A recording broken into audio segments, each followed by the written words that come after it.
South Kolkata विचरण के दौरान आज पूर्व परिचित 2 दिवसीय प्रवास हेतु मनुष्य का पदार्पण 4 नंबर प्रिटोरिया में हुआ है। सबसे पहले स्वागत भाषण हेतु संगीता जी विचारों के साथ यहाँ विराजित मुनि श्री जिनेश कुमार जी, परमानंद जी, कुणाल मुनि को सादर सैविनय वंदना मते मंदानी। सबसे जय जिनेन्द्र। प्रिटोरिया कोर्ट में आपके पावन प्रवास का परम सौभाग्य हमें मिला है। रंगोत्सव होली के जस्ट बाद यह पहला गेट टुगेदर मुनिश्री आपके सानिध्य में हम सबका हो रहा है।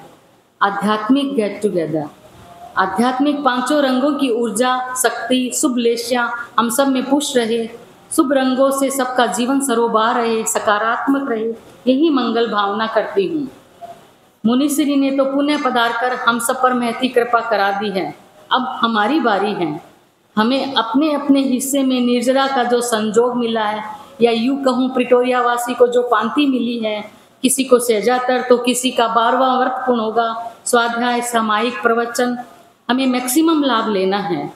ये जो अवसर आपने हमें दिलाया मुनिश्री, इसके लिए हम सब आपके आभारी हैं। मैं कृतज्ञता ज्ञापित करती हूँ।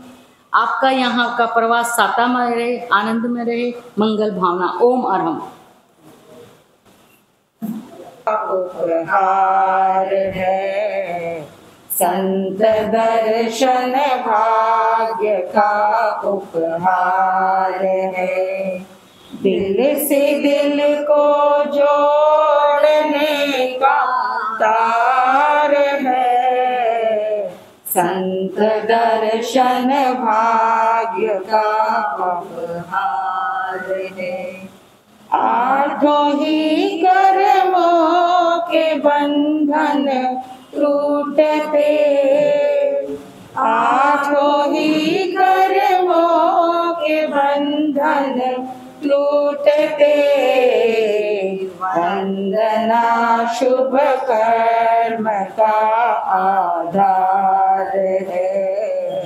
वंदना शुभ कर्म का आधार है। सघन बंधन कर्म के होते विलय, सघन बंधन कर्म के होते विलय। वाल्मीकि का भी हुआ उद्धार है।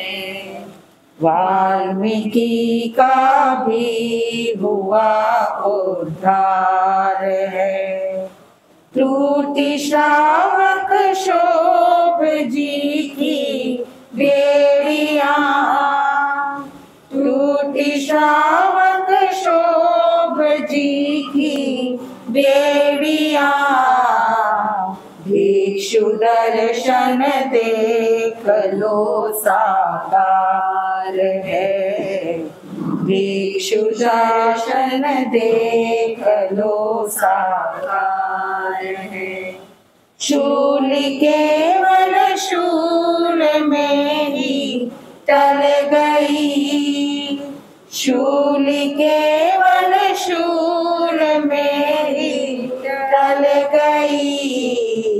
चोर का देखो हुआ उद्धार है। चोर का देखो हुआ उद्धार है। वासना भी साधना में बदलती, वासना भी साधना में बदलती। बदलता व्यवहार अरु आचार है।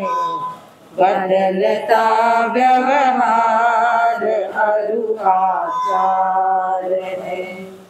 संत सरिता जो जहाँ से बह गई, संत सरिता जो जहाँ से बह गई। धरती वो सदा गुलजार है।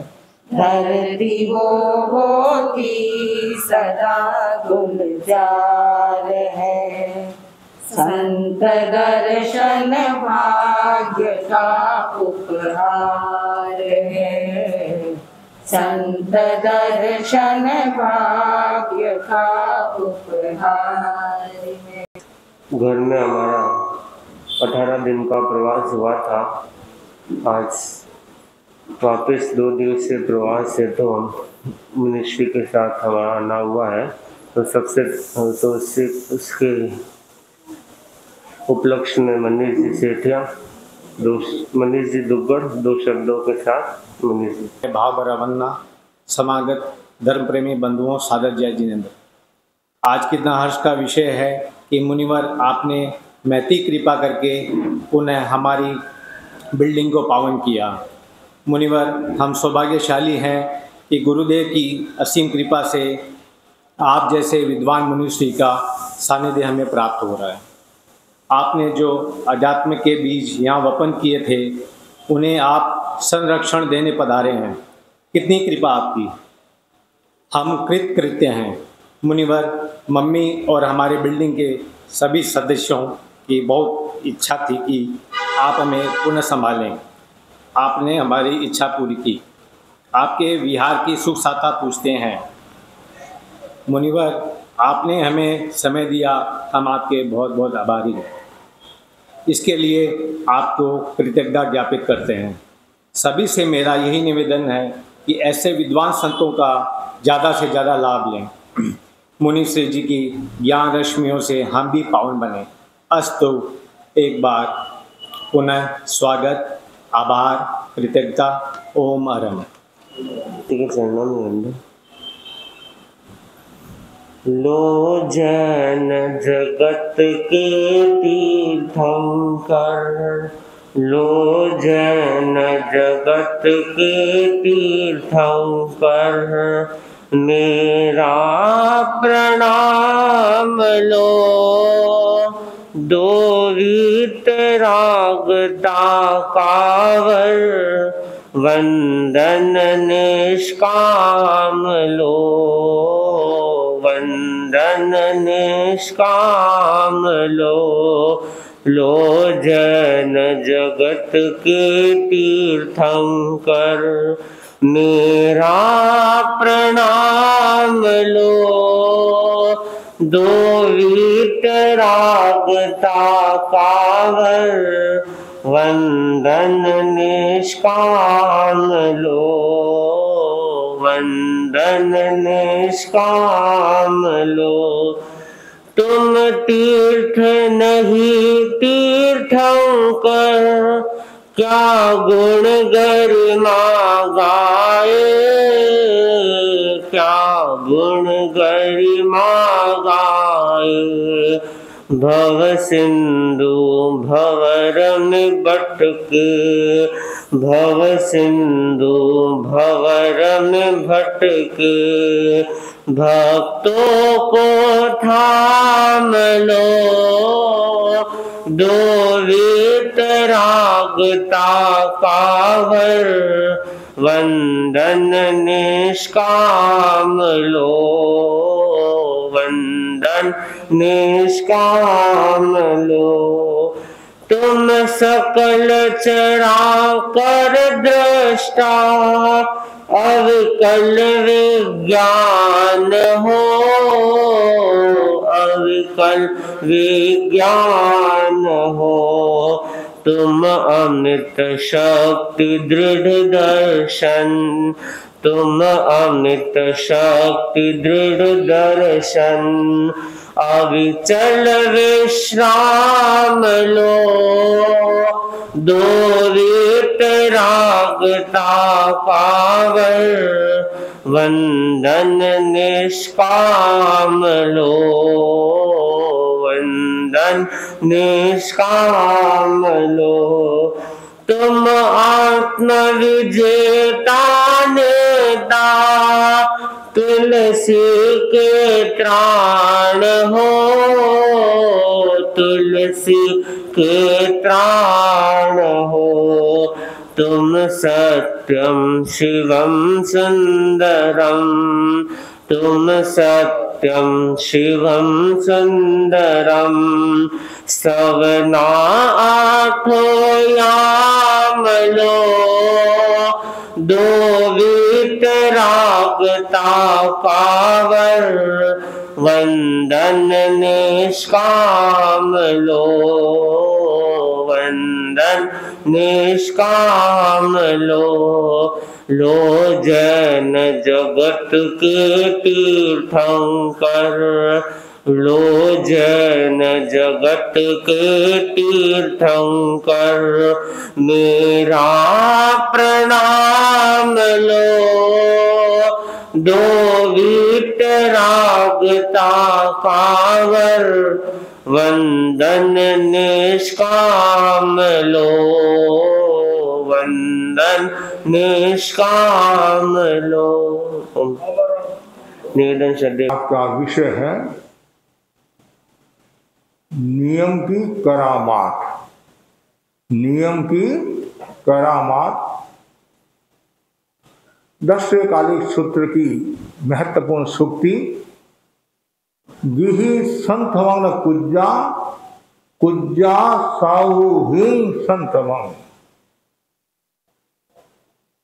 गृहस्थों का परिचय न करे, साधुओं का परिचय करे। भारतीय संस्कृति में संत दर्शन का बहुत बड़ा मूल्य बताया गया है। संत किसी भी वेश में हो, परिवेश में हो, किसी भी लिंग के हो, जाति के हो, संप्रदाय के हो, यदि उसमें संतता है, त्याग चेतना है, तो ऐसे साधुओं की सन्निधि, ऐसे साधुओं के दर्शन करने से आत्मा आलोकित होती है, आत्मा प्रकाशित होती है, आत्मा शुद्ध होती है। संस्कृत के श्लोक में भी बहुत सुंदर कहा गया है, गंगा पापं शशि तापं दैन्यम कल्प तरुर यथा, पापं तातं च दैन्यम च हंति संतो महाशया। कवि कहता है गंगा पाप को धोती है, शशि चंद्रमा ताप को धोता है, कल्प वृक्ष दरिद्रता को धोता है। ज्ञानी जन कहते हैं संत पाप ताप दरिद्रता सबको धोने वाले होते हैं, सबकी सफाई करने वाले होते हैं और सबको प्रकाशित करने वाले होते हैं। इसलिए जब कभी भी अवसर मिले तो संतों की सन्निधि का भरपूर लाभ उठाना चाहिए। और बहुत सुंदर कहा गया है, साधु नाम दर्शनम पुण्यम तीर्थ भूताई साधवे कालेन फलते तीर्थम सद्य साधु समागम। जो साधुओं के दर्शन है वो पुण्य है और तीर्थ के समान है। तीर्थ के दर्शन करने के लिए जाते हैं तो एक समय के बाद में फल मिलता है, संतों के दर्शन करने से तत्काल फल मिल जाता है। सत्य साधु समागम है, तो साधु दर्शन को तीर्थ कहा गया है। और आगे और भी कहा गया है, जो व्यक्ति साधुओं के दर्शन करता है, साधुओं की सन्निधि में रहता है, साधु यदि मिल जाए तो उसका बेड़ा पार हो जाता है। इसलिए कहा गया है, साधु मिल गया सामने भगत नमायो शीश, एक गुना की क्या पड़ी लाख गुना बख्शीश। यदि संत यदि मिल जाते हैं और वो संतों को प्रणाम करता है, संतों को वंदना करता है और संतों के चरणों में झुक जाता है, एक गुना क्या लाख गुना माफ हो जाते हैं। उसकी आत्मा का उत्थान हो जाता है, आत्मा का कल्याण हो जाता है। और आगे और बहुत सुंदर कहा गया है, संत मिलिया एता टले काल जाम दम चोट, शीश नमाया गिर पड़े रख कर पापन की पोट। यदि संत यदि आपको मिल जाते हैं तो क्या फायदा होता है, तो बताया गया है यम का फंदा टूट जाता है, यम का फंदा टूट जाता है। जन्म मरण की परंपरा से छूटने का मार्ग मिल जाता है। प्रणाम करने से सिर के झुकते ही सिर पर रखी पापों की जो गठरी है और नीचे गिर जाती है और आदमी शुद्ध हो जाता है।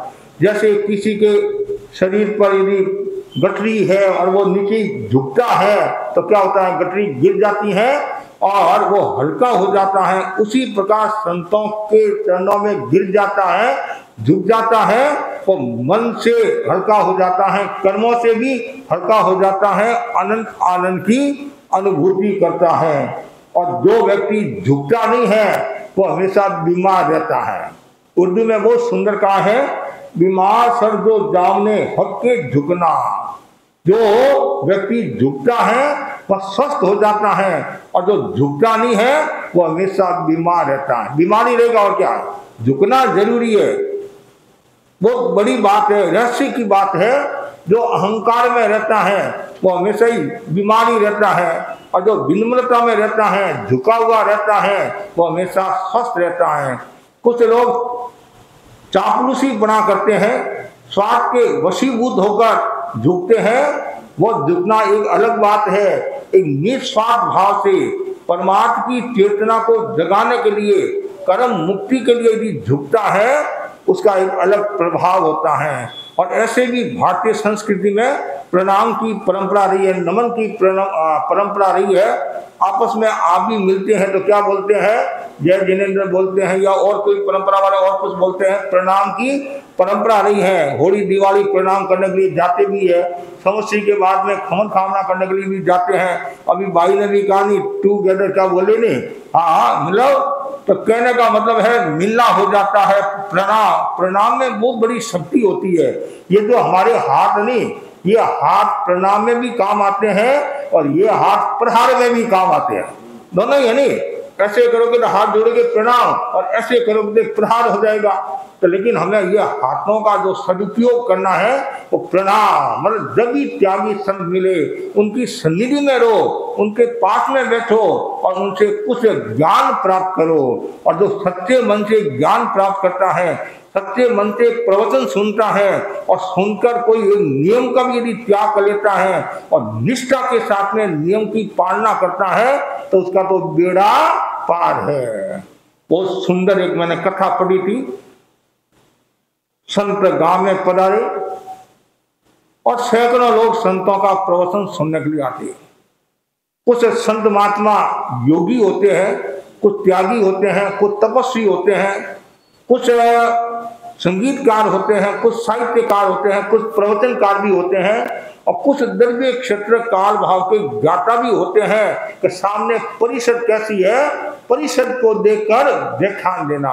ग्रामीण जनता है उस हिसाब से व्याख्यान देना, शहरी जनता है, पढ़ी लिखी जनता है, तत्व की जानकार जनता है, तो उसके सामने वैसा प्रवचन करना। अधिकांश जो लोग प्रवचन सुनने के लिए आते हैं वो ज्यादातर मध्यम बात को समझने वाले ज्यादा होते हैं। हाई लेवल की बात को समझने वाले कुछ लोग होते हैं, ज्यादातर मध्यम बात सुनने वाले होते हैं। और उनमें कोई प्रेरक प्रसंग सुना दो या कोई जीवन की बात बता दो, घर परिवार की बात बता दो, आत्मा की बात बता दो, तो उनके जल्दी समझ में आ जाता है। यदि गहरी बात बता दी, तत्व की बात बता दी कि गमा क्या है, बाउंड बोल क्या है, बासठिया क्या है, कि महाराज है तो है, हमारे को क्या करना है, क्या करना है, आप तो ये बताओ हमारा जीवन कैसे स्वस्थ रहे, जीवन कैसे शुद्ध रहे। तत्व ज्ञान का भी मूल्य है और जीवन का भी मूल्य, हर चीज का मूल्य है। आत्मा को समझना है तो तत्व ज्ञान की आवश्यकता रहती है। जीव क्या है, अजीव क्या है, पाप क्या है, पुण्य क्या है, उनको समझना भी जरूरी है। जब तक ज्ञान नहीं होगा, सम्यक दर्शन का विकास नहीं होगा, तो फिर वो चेतना का ऊर्ध्वारोहण कैसे करेगा, आत्मा का विकास कैसे करेगा। तो इसलिए ज्ञान भी जरूरी है, दर्शन भी जरूरी है, हर चीज का अपना मूल्य होता है। तो वो संत प्रभावशाली थे, व्याख्यानी संत थे, और व्याख्यानी संत होते हैं तो लोग थोड़ा एक्स्ट्रा भी आ जाते हैं। और जो सामान्य हैं, जो आने वाले तो वो तो ऐसे ही आते हैं, चाहे सामान्य हो चाहे विशेष हो, जिनकी जो आस्था मजबूत है, हमारे गुरु के शिष्य है, गुरु ने भेजा है, हमें जाना है, कुछ लोग ऐसे होते हैं कि भाई बढ़िया प्रवचन करने वाले होते हैं तो 2-5% की उपस्थिति बढ़ भी जाती है, ऐसा भी हो सकता है। लेकिन हमेशा भावना यही बना, धर्म संघ के साधु है चाहे वो सामान्य है चाहे विशेष है, गुरु की आज्ञा में है, हमें प्रवचन सुनना है, दर्शन करना है। तो लोग खूब व्याख्यान सुनने के लिए आते। उस गांव में एक वणिक रहता था, एकदम भाग्यहीन, बहुत गरीब, आर्थिक दृष्टि से बहुत कमजोर था, मतलब क्या नहीं, गरीबी की रेखा, मतलब इतना कमजोर था, बड़ी मुश्किल से कपड़े की गांठ गठरी माता पर सिर रखकर वो छोटे छोटे गांव में जाता और ₹1-2 कमाता और अपना पेट भरता, परिवार का गुजारा करता। सुबह जल्दी चला जाता और शाम को देरी से आता। उसके कभी भाग्य में है ये प्रवचन लिखा हुआ नहीं था, संतों के दर्शन भी लिखे हुए नहीं थे। आज भी कुछ ऐसे परिवार मिल जाएंगे आपको, एकदम सामान्य मिल जाएंगे, सुबह जाते हैं और शाम को वापिस आते और बड़ी मुश्किल से उनका गुजारा होता है। वर्तमान में नहीं के बराबर है, फिर भी कोई परिवार मिल सकता है। तो एक दिन की बात है, जो वणिक था उसके जाने में देरी होगी, मतलब सुबह जल्दी जाता तो देरी होगी तो रवाना हुआ और फिर रास्ते में संतों का ठिकाना आ गया। उसने सोचा आज देरी तो होगी है, आज संतों का प्रवचन तो सुनो, मैं तो भाग्यहीन हूँ, कभी सुन भी नहीं पाता हूँ, दर्शन भी कर नहीं पाता हूँ। सुना जरूर हूँ कि संत आए हुए हैं, ज्ञानी है, तपस्वी है, आत्मार्थी है, पाप भीरू है, जिन शासन की प्रभावना करने वाले हैं। मैं अभागा हूँ, आज तो मैं दर्शन कर लूँ, आज मेरा भाग्योदय हो रहा ऐसा लगता है। तो वह दर्शन करने के लिए गया और बैठा और मन हुआ आज प्रवचन सुनकर ही जाऊं। काम तो रोजाना करते ही हूँ, आगे धंधो पाछे धंधो, धंधा माई धंधो, जो धंधा में धर्म करे वो साहिब को बंधो। हम जानते हैं आप लोगों के व्यापार है, फिर भी लोग अपना समय का एडजस्टमेंट करके भाई महाराज 2 दिन के लिए आए, 1 दिन के लिए आए, आज तो व्याख्यान सुन ले, रोजाना तो सुन नहीं सकते हैं। तो वैसे वो बैठ गया और संत महात्मा 5 महाव्रत के बारे में बता रहे थे, अहिंसा, सत्य, अस्त्य, ब्रह्मचर्य, अपरिग्रह। और संत उनमें भी विशेष तौर से अचौर्य व्रत के बारे में बता रहे थे, चोरी के बारे में बता रहे थे कि बिना आज्ञा किसी की भी चीज नहीं लेना चाहिए। मैं तो कभी कभी कहा करता हूँ, आप यहाँ आते हैं, संतों के दर्शन करते हैं और संतों की कोई किताब पढ़ी है या पेन पढ़ा है तो आप लोग क्या करते हैं, किताब ले लेते हैं और पेन ले लेते हैं लिखने के लिए। नहीं, आज्ञा बिना नहीं लेने चाहिए। ऐसे भी घर में भी है नहीं, आज्ञा का अपना मूल्य होता है। ठीक, आप जानते हैं मेरे बेटे का है, बहू का है, फिर भी कभी कभी मन में कोई चीज ऐसी होती है, देने की होती है, नहीं देने की होती है। तो लेकिन मूल परंपरा हमारे साधुओं के लिए तो ये है, यदि हमारे को कंकर की आवश्यकता है तो रास्ते में कंकर है तो वो भी आज्ञा बिना नहीं ले सकते हैं। तो क्या बोलते हैं भाई, अनुजान जस सुगम, जिस किसी का है उसकी आज्ञा है। प्रतिष्ठापन करना है तो भी आज्ञा। यहाँ आते हैं तो मकान मालिक की आज्ञा लेते हैं, आते पहले पाटा की आज्ञा ली, ये हमारी परंपरा है। और नहीं तो कभी कभी आकर महाराज आपका ही तो है, तो आपका है तो फिर वापिस लेते क्यों हाँ, तो महाराज आपका ही मकान लेते और दूसरे दिन खाली क्यों कराते, महाराज बिहार का टाइम हो गया है। ये तो व्यवहार की बात है, लेकिन मूल बात है आपका किसी का नहीं है, आपका तो आपकी आत्मा है। तो वैसे ही उसने व्याख्यान सुना और चौर्य कर्म के बारे में इतना विस्तार के साथ संतों ने समझाया। 7 जो व्यसन बताए ना, 7 व्यसन में उसने एक व्यसन चोरी भी है। चोरी मतलब बहुत बुरी बात है, अप्रमाणिकता का भाव बढ़ता है, बेईमानी का, उच्छृंखलता का, उद्दंडता का, और कितने कर्मों का बंधन होता है चोरी करने से।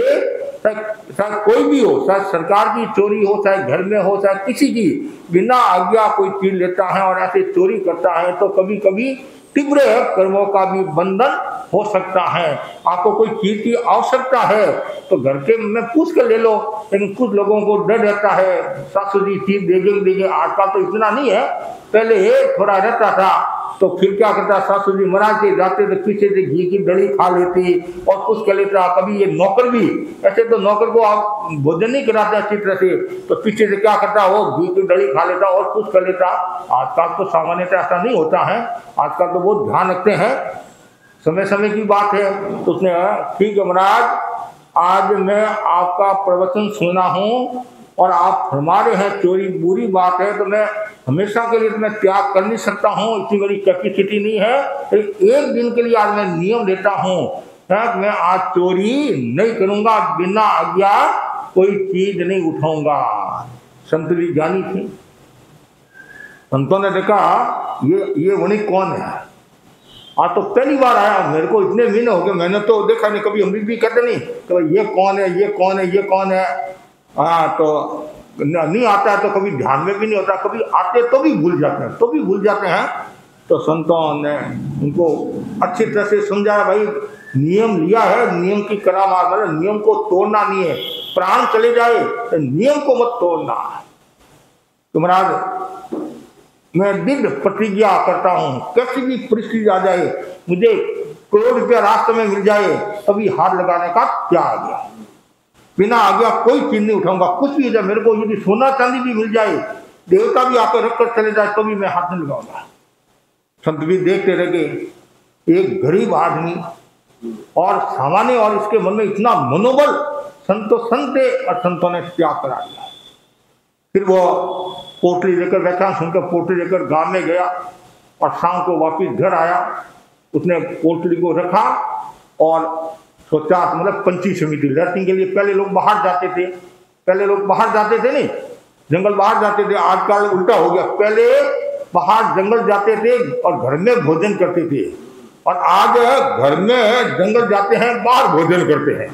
कभी कभी ऐसा भी सुनने में आता है, ऐसा भी मतलब शनिवार रविवार का दिन तो लोग भी कहते महाराज आज शाम की गोची सुबह ले लेना आपको। एक जगह हम गए आंध्र प्रदेश में, एक मूर्ति पूजक भाई सेवा में था, वो बोला हमारा शाम की गोची सुबह ले लेना, हमारे यहाँ रविवार के दिन। वो सालों में तो मुझे पता नहीं है, उस भाई ने कहा वो पोरवार था कि हमारे यहाँ तो जैसे रविवार आता है, शाम का समय होता है, तो प्राय सब बाहर खाने के लिए जाते हैं। आज भी कुछ परिवार के लोग हैं वो जाते हैं, बाहर जाते हैं। और कभी कभी बहनें बोलती मैं क्या करें, बच्चों का मन रखने के लिए जाना पड़ता है। तो बच्चा भी कम नहीं था महाराज, ये झूठा मेरा नाम लेती है, जाना तो मम्मी को है, इसको काम करना पड़ता है, नाम हमारा लेती है। तो बच्चे भी कम नहीं है। तो वैसे ही घर आया और पोटली रखी और फिर वो लैट्रिन के लिए कहाँ गया,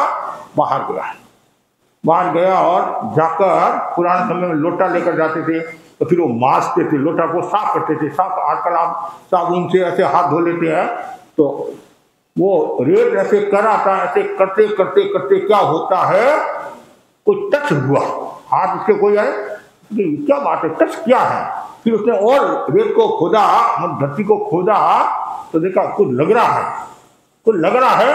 फिर खोदा तो चरू था, क्या था, चरू सोने का, उसमें मतलब चरू था, कलश था, और कलश को देखा और उसमें सोना था, स्वर्ण मुद्राएं थी। जैसे ये देखा वो तो देखो, आज पहली बार संतों का दर्शन किया, पहली बार प्रवचन सुनना में तो मालो माल हो गया। और लेकिन जैसे ही इसने देखा, अरे नियम है, प्राण चले जाए, लेकिन नियम मुझे तोड़ना नहीं है।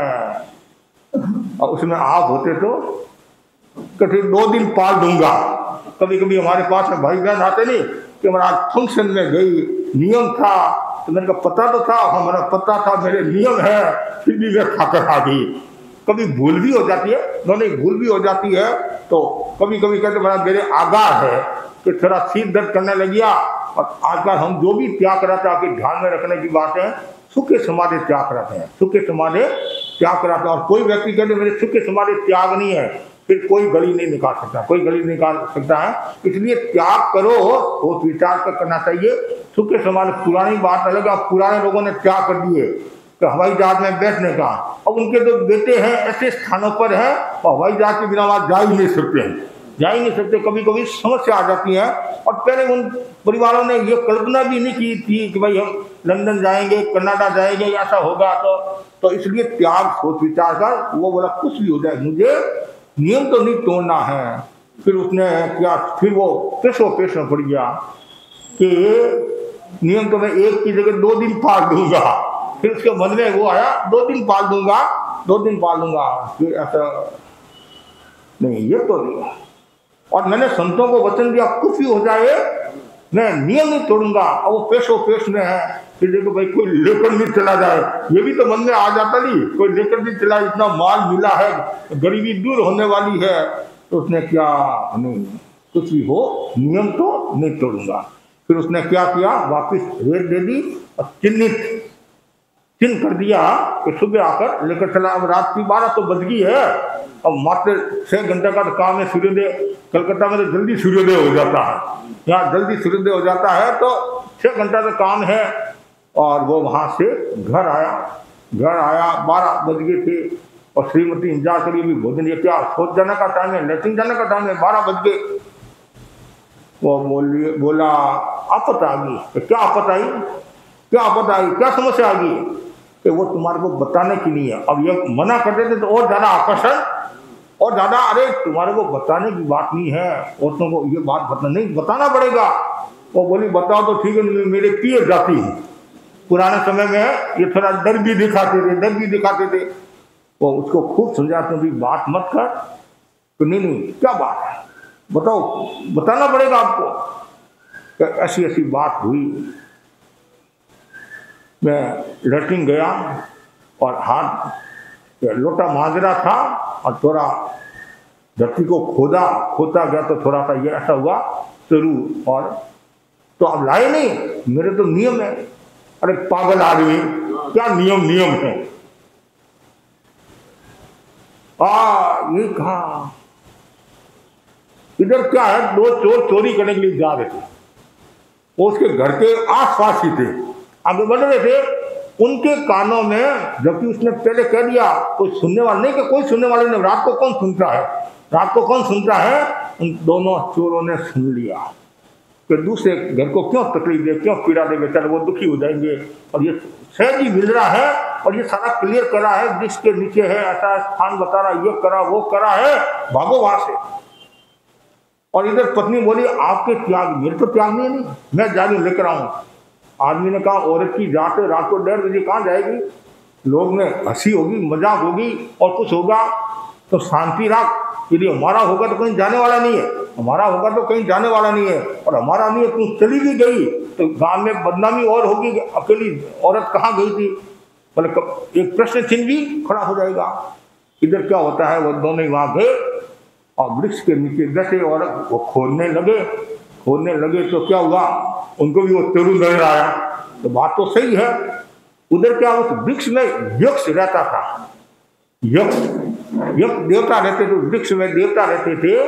और जैसे देवता ने देखा कि ये चोर चोरी करने का आए, ये धन ऐंठने के लिए आए हैं, और वास्तव में तो अधिकार उसका है, क्यों, उसके नियम होने के बावजूद उसने नियम तोड़ा नहीं है। वो तो बेचारा गरीब है, इन चोरों के क्या, उनको क्या मिलना, ये तो ऐसे काम बढ़ाने वाले, पाप करने वाले हैं। तो क्या यक्ष तो देवता है, देवता चाहे वैसा कर सकते नहीं। देवाणाम मनसाणाम, देवता ने मन किया काम हुआ। सेठाणाम ग्रंथाणाम, सेठ ने नौड़ी खोली और काम हुआ, और गोल्लाणम गप्पाणम, गोल्लों ने गप्पे मारी, काम हुआ, ऐसा कहा जाता है। तो वैसे ही उन्होंने क्या किया, यक्ष देवता ने क्या किया, वो जो चोरू में जो सोने की मोहर थी, तो उन्होंने क्या किया, बिच्छू डाल दिए। क्या डाल दिए, उन्हें मटके में, चोरू में, कलश में बिच्छू डाल दिए। और जैसे ही इन्होंने वो अंदर हाथ डाला, वही सोने की मोहर निकाले, हाथ डाला, तो बिच्छू ने क्या किया, डंक मारा, इधर इतना डंक मारा, तो वो तो और ज्यादा परेशान हो गए, इतना गुस्सा आया। तो नालायक ने हमारे साथ में धोखा किया है, तो नालायक ने हमारे साथ में धोखा किया, उसको पानी पिलाना चाहिए। ऐसा करेंगे, पूरा का पूरा जो कलश है नहीं, और इसको ऐसा पैक बंद करके उसे घड़े में फेंक दे, तो सारे बिच्छू वहां आएंगे और उन दोनों को मार डालेंगे, खत्म कर लेंगे। ठीक है। अब उसने क्या किया, वो कलश उठाया और ऐसी तरह से एकदम पैक कर दिया। और जैसे ही आए भागते भागते, उनका जो मकान था, तो ये जो भीत है ज्यादा ऊंची नहीं थी, थोड़ी ऊंची थी। तो उन्होंने ऊपर से ऐसे फेंका, और फेंकते क्या होता है, आंगन में वो गड़ा कलश पड़ा, आवाज आई, क्या आवाज आती है, कभी बम विस्फोट की आवाज भी आ जाती है, कभी ऐसे भी आवाज आ जाती, क्या हुआ, कभी घर में कोई लोटा गिर जाता नहीं कि क्या हुआ, या कभी कोई और कुछ हो गया, क्या हुआ, तो वैसे ही क्या हुआ, वो पति और पत्नी दोनों उठे, क्या बात है क्या बात है, और पति आया देखा, अरे ये तो सोने की मोर है, ये कहां से आएगी। पत्नी को बोला, देख ये हमारा भाग है। उस समय थोड़ी देर के बाद में सूर्योदय हो गया। सूर्योदय पहले तो हाथ लगाना नहीं है। सूर्योदय होते देख, ये हम नियम में पकड़े रहिए, नियम की करामात, इसलिए नियम में आस्था रखता है उसका बेड़ा पार तक। कैसी भी परिस्थिति आ जाए, कुछ भी हो जाए, नियम के प्रति आस्था रखना। हमारे अनेक श्रावक श्राविका साधु साधु तो नियम में पक्के होते ही हैं, तो उन्होंने 5 महावत को स्वीकार किया। श्रावक भी कई ऐसे तो प्राण चले जाए, लेकिन मेरे कहीं दोष नहीं लगना चाहिए। मेरे बड़े संत मोहन लाल जी स्वामी, उनके लास्ट में गड़बड़ हो गई थी, तो डॉक्टर ने कहा इनको कुछ देना पड़ेगा, ऐसा करना पड़ेगा, ये रात का टाइम। तो अब क्या, हमारा तो मन नहीं, हम बड़े संत थे तो हम भी बोल नहीं सके, बड़े संत और भी थे। तो फिर मोहन लाल जी स्वामी बोलने की स्थिति में नहीं है, वो कितने सजग, तो रात को मेरे को मुंह से कुछ मत देना, मेरे दोस्त नहीं लगे। मतलब क्या, मतलब कितने वो सजग थे, मेरे दोस्त नहीं लगे। तो मतलब कितनी ऐसा कुछ भी हो जाए, प्राण निकल जाए, लेकिन मेरे दोस्त नहीं लगना चाहिए। आज भी हमारे कई ऐसे साधु साधु है तो अपवाद है, फिर भी वो इतने कुछ भी हो जाए तो मेरे दोस्त नहीं लगना चाहिए। दोस्त है बाकी तो द्रव्य क्षेत्र का जैसा। तो अब तो वैसे ही उन्होंने नियम के प्रति आस्था की और परिणाम ये आया, उनको सब कुछ मिल गया। इसलिए नियम का बहुत बड़ा मूल्य होता है। मतलब व्रत लेकर नियम को कभी तोड़ना नहीं चाहिए। और कभी कभी ऐसा भी होता है, भाई बहन आते, महाराज डॉक्टर ने कहा आपको प्याज खाना पड़ेगा, गर्मी का टाइम है, तो मेरे प्याज के त्याग है, तो मैं उसकी एवरेज में दूसरा त्याग कर लूँ और प्याज खाने लग जाऊँ। तो ऐसा कभी होता है क्या है? किसी की शादी होगी है कि भाई आप बिजली मैंने दे दो और दूसरी बिजली दे दूँ, ऐसा कभी होता नहीं है। सामान्यतः ऐसा होता नहीं है। तो अब जो मतलब ऐसा तो हो सकता है भाई ये बिजली नहीं तो ये भी मेरे को और दे दो, मतलब ये लड़की और दे दो, मेरे दूसरे लड़के के काम आ जाए। या कभी कोई पुरानी पता है 2-3 शादियां भी होती थी। तो मैंने कहा भाई नियम जो आपके वो तो पालना ही है, दूसरा कोई आपको यदि त्याग करना है वो और त्याग करा दूंगा। तो इसलिए नियम में पक्का रहना, कुछ भी हो जाए। आज भी मेरे हमारे छोटे छोटे बच्चे हैं, वो भी इतने नियम में पक्के, कोई खाने की चीज़ है जैसे ज्ञान साल में बच्चों को बताते ये खाना ये नहीं खाना, ऐसा है तो वो बराबर वो ग्रीन जो होता नहीं चिन्ह वो देखते हैं, लाल है, ग्रीन है, ब्राउन है, अच्छी तरह से देखकर फिर पूरी खोज करे, पूरा पढ़कर इसमें नॉन वेज तो नहीं है, मेरे कहीं दोस्त न लग जाए, मतलब कितने सजग है। पर तभी तो ये धर्म संघ चल रहा है कि कितने त्यागी है, वैरागी है, आत्मा की है। तो त्याग का बहुत बड़ा मूल्य होता है, त्याग की करामात, नियम की करामात। ये घटना आपके सामने ऐसी दूसरी घटित घटना है। एक गांव में संत गांव में पधारे तो संतों ने उपदेश दिया रात्रि भोजन नहीं करना चाहिए। हम भी आपको समय समय पर उपदेश देते हैं कि भाई आपके एरिया में विराजे, 1-2 किलोमीटर में विराजे, संपूर्ण से आप एक बार त्याग नहीं कर सकते हैं। तो अभ्यास के रूप में 2 दिन 4 दिन ऐसे त्याग करना चाहिए, या महीना में 4 दिन 6 दिन त्याग करना चाहिए। कि त्याग की चेतना का विकास जरूरी है। क्यों आप पचकान करोगे, त्याग करोगे। गौतम स्वामी ने भगवान महावीर से प्रश्न किया, पचकाननम भंते जीव किं जनई, प्रत्याख्यान करने से जीव क्या प्राप्त करता है। भगवान ने कहा वह आश्रव का निरोध करता है और संबद्ध धर्म की साधना करता। कितनी आप कोई चीज का उपयोग नहीं करते हैं फिर भी अव्रत का पाप लग रहा, क्यों? आपके त्याग नहीं है त्याग। इसलिए त्याग का बहुत बड़ा मूल्य होता है। तो संतों ने कहा भाई रात्रि भोजन नहीं करना चाहिए। एक नौजवान बोला महाराज मैं रात्रि भोजन का त्याग करता हूँ, लेकिन यदि मैंने रात्रि भोजन का त्याग करता हूँ मैं, और कभी रात्रि को मेरे को यदि खाना पड़ गया तो दूसरे दिन मैं उपवास करूंगा। तो संत ज्ञानी थे, उन्होंने नियम दिला दिया। और वो नौकरी करता था। जैसे शाम को 5 बजे 6:30 बजे सूर्यास्त होने वाला होगा, 6 बजे तो शेर साहब मेरे को 1 घंटे की छुट्टी दो। तो क्यों? मेरे रात्रि भोजन का त्याग है। तो शेर भी कोई पकड़ता है, मैं पकड़ क्या अकड़ वाला था, वो बोला यहाँ या तो नौकरी होगी या फिर रात्रि भोजन का त्याग होगा, 2 में से 1 होगा। आप ऐसा सोचते हैं कि भाई मैं घर पर जाकर भोजन भी करके आ जाऊं और विश्राम भी करके आ जाऊं, और ऐसा नहीं होगा। तो यहाँ आपकी जो ड्यूटी 8 बजे की पालना करनी पड़ेगी, नहीं तो आप घर जा सकते, छुट्टी ले सकते हो। ठीक है, और तो क्या नौकरी करना था, पेट की पूर्ति तो करनी पड़ती है। उसने छुट्टी दी नहीं सेठ ने, तो वो गया नहीं, घर आया, उसने रात को भोजन किया और दूसरे दिन उसने उपवास पचक लिया। उपवास पचक लिया, शाम को 4 बजे का टाइम हुआ, 5 बजे का टाइम हुआ, तो सेठ ने सोचा आज और आएगा, तो रात्रि भोजन का त्याग बढ़ा है, तो आया नहीं। तो सेठ ने पूछा आज तुम गया नहीं, क्या आज मेरे को जाने की आवश्यकता है, तुम्हारा रात्रि भोजन का त्याग नहीं?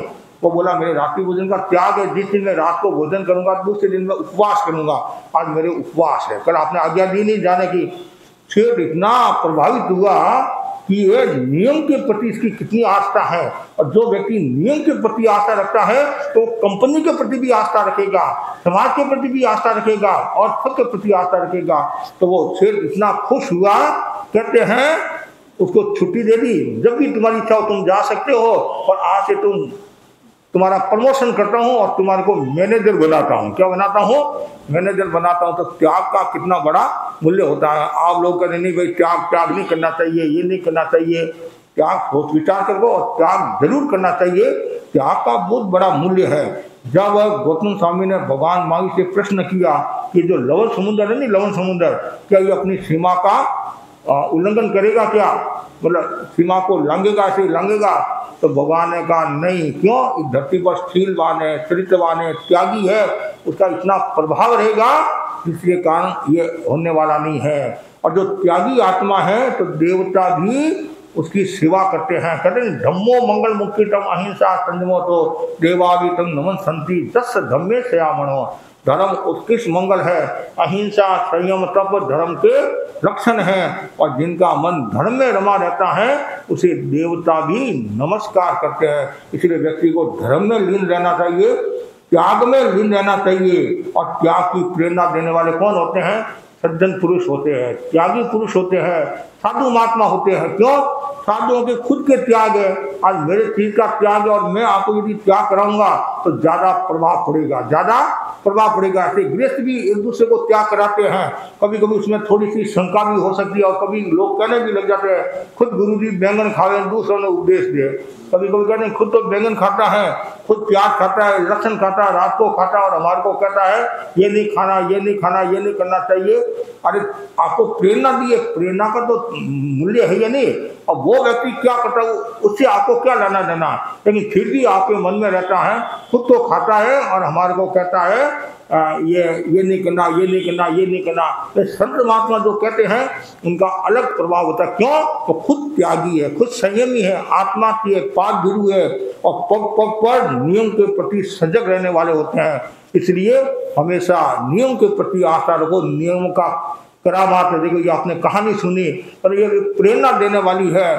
तो आप ये मत सोचना कि हम भी ऐसा नियम ले ले और हमारे को भी कलश मिल जाएगा। ऐसे कलश मिलने वाला नहीं है। कलश की दृष्टि से आप नियम करोगे तो कुछ मिलने वाला नहीं है। आप तो त्याग की दृष्टि से त्याग करोगे, मतलब आत्मा की दृष्टि से, कर्म निद्रा की दृष्टि से त्याग करोगे तो उसका अलग ही है। और ऐसे भी देखो, आप यदि खाने पीने का विवेक रखते हैं, त्याग रखते हैं तो मन वचन काया भी स्वस्थ रहता है। एक यदि रात्रि भोजन का भी आप त्याग करते हैं तो 12 महीना में 6 महीना की तपस्या हो जाती है। एक रात्रि भोजन का त्याग करने से अनेक बीमारियों से निजात पा सकते हैं। और समय की भी कितनी बचत होती है, समय की बचत होती है। और रात को भोजन करते जीव हिंसा, भगवान महावीर ने तो रात्रि भोजन का निषेध किया। इसका पीछे कारण क्या था? जीव हिंसा, अहिंसा के कारण। भाई अहिंसा की आराधना के लिए रात को भोजन निषिद्ध है। हिंसा की संभावना रहती है, जीव हिंसा की और भी पाप की संभावना रहती है। और वैज्ञानिक भी क्या कहते हैं कि भाई दिन में तो सूर्य के हिसाब से पेट की जो अग्नि है, जठराग्नि, वो तेज रहती है। और जैसे सूर्यास्त के बाद में फिर क्या जठराग्नि मंद हो जाती है और पाचन भी कमजोर हो जाता है, तो पचा नहीं पाता। इसलिए आप लोग सुबह खाते हैं, सुबह आप गरिष्ठ भोजन भी कर लिया, लेकिन रात को सामान्यतः गरिष्ठ भोजन नहीं करते हैं। क्यों? पचाना पड़ता है, पचाने में टाइम भी लगता है। और जैसे ही खाया और आप सो जाते हो, थोड़ी देर के बाद में सो जाते हो। तो इसलिए बहुत जरूरी है, रात्रि भोजन का त्याग का भी बहुत बड़ा मूल्य है। आप संपूर्ण से त्याग नहीं कर सकते हैं तो आप 1 आहार का त्याग कर लो, 2 आहार का त्याग कर लो, 3 आहार का त्याग कर लो, 4 आहार का, ऐसे भी कर सकते हो। या तो इसलिए 14 नियम है, 14 नियम चिता रहो, 12 व्रत की आराधना करो, छोटे छोटे त्याग करो। इससे क्या होगा? चेतना का उद्गारण होगा और आत्मा का कल्याण होगा। तो संत हर समय त्याग की बात करते हैं, संयम की बात करते हैं, विवेक की बात करते हैं। इसलिए संतों की सन्निधि का भरपूर लाभ उठाना चाहिए और संतों का हमेशा सत्कार होना चाहिए। और संत निर्ग्रंथ होते हैं, उनके कोई ग्रंथि नहीं होती है, राग जी से मुक्त होने में लगे हुए, मेरे को आत्मा का कल्याण करना है। तो ऐसे संतों की सन्निधि का लाभ उठाना चाहिए। और जो व्यक्ति जितना लाभ उठाता है उतना ही वो अपनी आत्मा का कल्याण करता है। इसलिए कहा गया, जे साहवते अभिवंदी यवा, जो साधु है उसका अभिवंदन करना चाहिए। जो साधु है उसका कोई अभिवंदन नहीं करता है तो संस्कृति का अपमान है और असभ्यता एवं अशालीनता है। आज कोई त्यागी संत है, उनको आप प्रणाम नहीं करते हैं, उनकी अवहेलना करते हैं, तो वो संस्कृति की अवहेलना होगी, मतलब अपमान हो गया। तो आप त्यागी संत हैं, उनको आप कुछ समझते नहीं है। तो हमेशा मन में यही भावना भाव कि मुझे जब भी त्यागी संत मिले और उनकी सन्निधि में बैठूं और त्याग करके जीवन को संवारूं, सजाऊं। जैसे आप शरीर को सजाने में समय लगाते हैं, उसी प्रकार आत्मा को सजाने में त्याग की चेतना का विकास करें तो आपकी आत्मा शुद्ध बुद्ध मुक्त होगी। इसी आशा के साथ ओम अरहम। आज हम पुणे विक्टोरिया स्ट्रीट 4 नंबर है नहीं, आज 4 नंबर में आए और हमारी बहनों का भाइयों का ज़्यादा आग्रह था, एक बार वापिस पधारो, एक बार वापिस पधारो। तो भक्त की भावना का भी अपना मूल्य होता है। कभी कभी भगवान भी भक्त की भक्ति के आगे पिघल जाते हैं, लेकिन आपकी भावना को हमने अधिमान दिया और आप लोग सेवा भी करते हो। और शनिवार को काफ़ी बार आप ग्रुप के साथ में समय करने के लिए भी आए। तो सेवा की मेवा करे, सेवा पाओ मेवा है। तो आप लोगों ने सेवा की और अपने कर्तव्य का निर्वहन भी किया। और तो हमने भी अपने कर्तव्य का निर्वहन किया कि आपने इतनी सेवा की, आपकी भावना थी, भक्ति थी। तो हमने कहा ठीक है, 2 दिन आपके यहाँ, तो आज का पूरा दिन है और आज शाम को समय का कार्यक्रम रखा है। तो जो भी भाई बहन मेरी बात सुनते हैं तो जरूर शाम को 7 से 8 समय जितने यहाँ बैठे हैं उनको तो भाग लेना ही है। और साथ में दूसरों को भी प्रेरणा, दलाली भी करें, हम भी प्रेरणा दे रहे हैं। एक ऐसा माहौल बनाओ कि आज ज़्यादा से ज़्यादा भाई बहन समय करें। और क्यों फिर हमारा बिहार